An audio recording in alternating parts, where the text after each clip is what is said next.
One of my favorite sequences in Chosen X actually takes place in chapter 33, in a scene that most people actually don't take note of, and that is the scene that depicts Sora's awakening as a Chosen. Although, I'm not merely talking about the tragedy that led to this, but one particular detail that incites many implications across the story, and that detail being just how did Sora foresee Queen's attack prior to her becoming a Chosen. This is left pretty ambiguous across the story. However, looking at a few reoccurring events and details, we can come to what I believe is a pretty clear conclusion.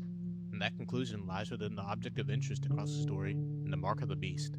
and how holding it is both something of a blessing and a curse. This is something that's been established for the people of Sora's blood, but is never actually stated for the holder of the mark.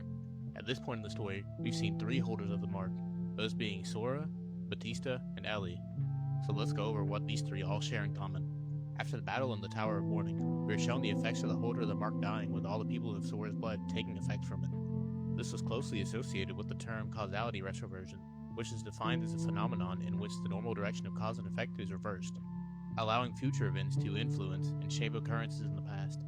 And this is huge, as this may indicate that the tragedy of these 3 was created by something they did far in the future, and that's where we get into the mark, as the mark is said to grant the one who bears it the form and ability they seek, which is how Sora became Chosen X, how Batista came to be able to alter reality itself, and how Ellie came to hold the power of foresight.